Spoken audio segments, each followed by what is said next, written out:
Of Rosberg holding the field. Now he's giving it the gas through the Traguardo and onto the start-finish line.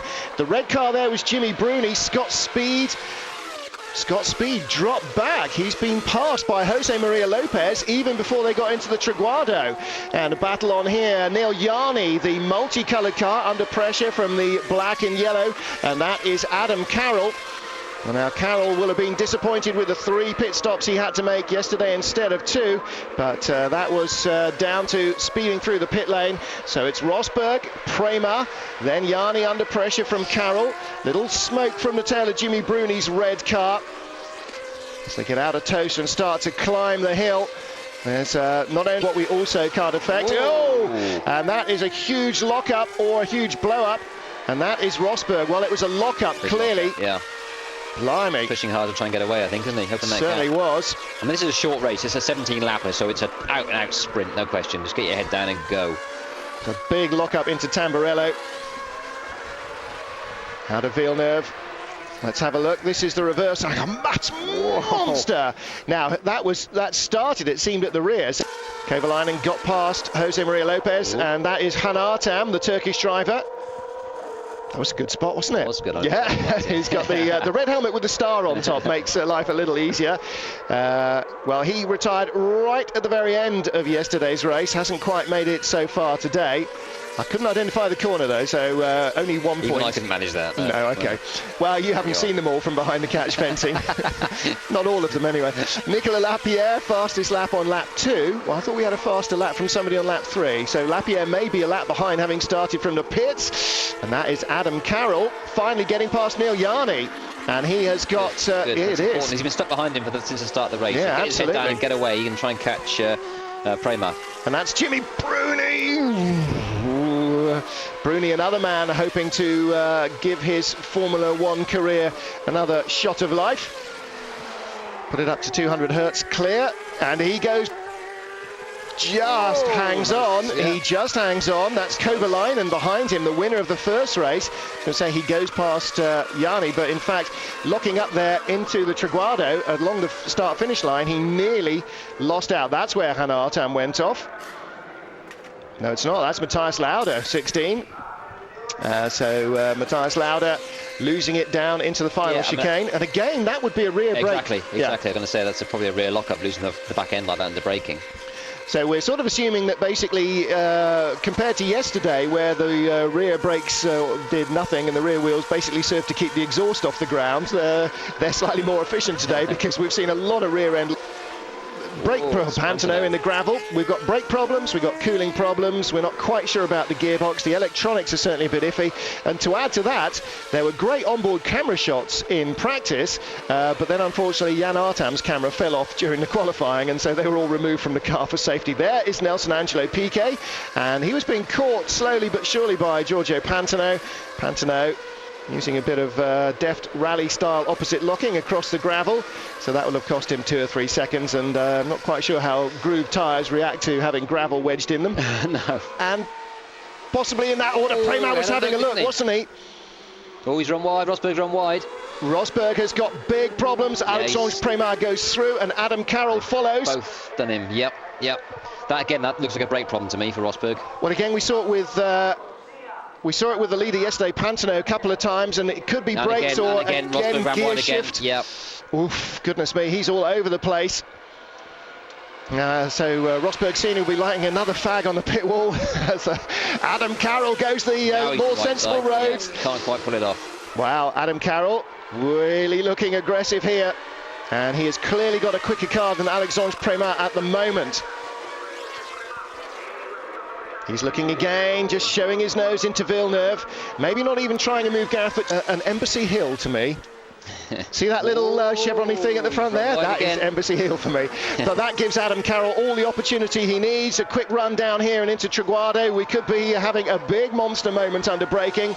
Can he jive out? He's showing his nose, yes. Now then, is there a penalty? No, there isn't. Down the inside, very forceful, Gareth. Left great move, Premat with no option but to miss the chicane. I'm coming through, either make room or go off. Yeah. Quite right. Great move. Now it's Yeah, that is really good stuff, isn't it? I mean, that is really, I'm stamping my authority. Yep. If I show you my nose, boy, you better. But it always, yep, he's done him. Oh, both overdid it. And Jani's kept the place. Jani comes back on, and Kovalainen now in trouble as Jimmy Bruni's red car lines up behind him. He's kept the place, but he's gained an advantage. He has, yeah, he's pulled out a couple of lengths, hasn't he? Now, in World Touring cars, that would be a penalty. In Formula One, that would be a penalty. We haven't read all the way through the 25-page sporting regulations yet, so I can't say whether that'll be a penalty or not. But he's running out of laps in which to serve it. If it is, that might be a major problem. But Jani now immediately caught again by Kovalainen. Yeah. So it's not just Kovalainen darting around. He really has got a much quicker car, and the frustration is clearly building now. 4 after this one. Well, that's plenty of time. I mean, I expect Kovalainen to get past, given 5 laps to go. It's a long time to go. Jani smoking from the exhaust as well. The 8-into-1 system blowing oil. Total loss oil system, but it shouldn't be a total oil loss. Total and utter. Well, there's the replay.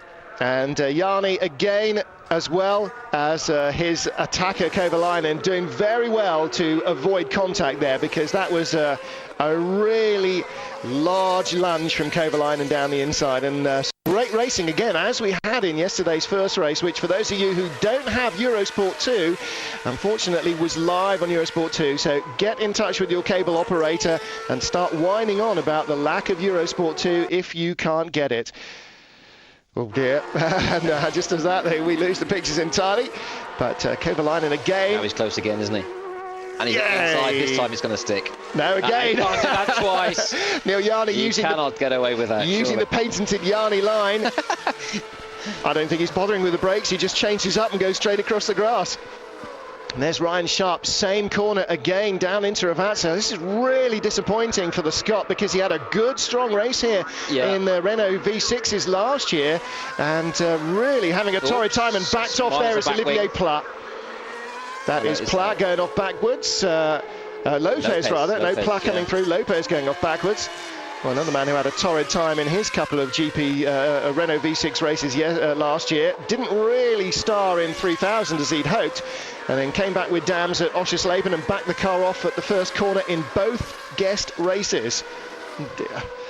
So Lopez responding to pressure there from Olivier Pla. Pla moves up one for DPR. Piquet moves up one as well, as the Argentine reverses into the gravel. And there's a good little team battle there. The two Campos Racing guys. Hernandez ahead of Alvarez. Adam Carroll, the race leader, romping away. And Neel Jani, puncture left rear. Yeah, you're right. So heaven knows where he picked that up, but I would suggest perhaps being on the grass rather than the tarmac would have been a very likely place to have picked that up. Yes, I think you're probably right. So points go down now to Piquet. Then that battle, the internecine battle between Hernandez and Alvarez, the Campos Racing team. Adrian Campos raced for Minardi or Hernandez, because they both come out of Spanish Formula 3, but one of them may get a point, as Piquet in 6th place goes gravel crossing. Having a lunge around the outside of Olivier Pla down into the Ravazza. I don't think it cost him a place, or did it? He's still in 6th place. Ballsy, isn't it, though? Yeah, good effort. Full marks. Our wheel spinning abilities of this GP2 chassis reins it into the Triguado for the final time, and across the line, checkered flag on Grand Prix morning for Adam Carroll. He wins race 2, the sprint race in the GP2 series here at Imola. Alexandre Premat in 2nd, Heikki Kovalainen 1st and 3rd. They will do nicely. Those 14 points are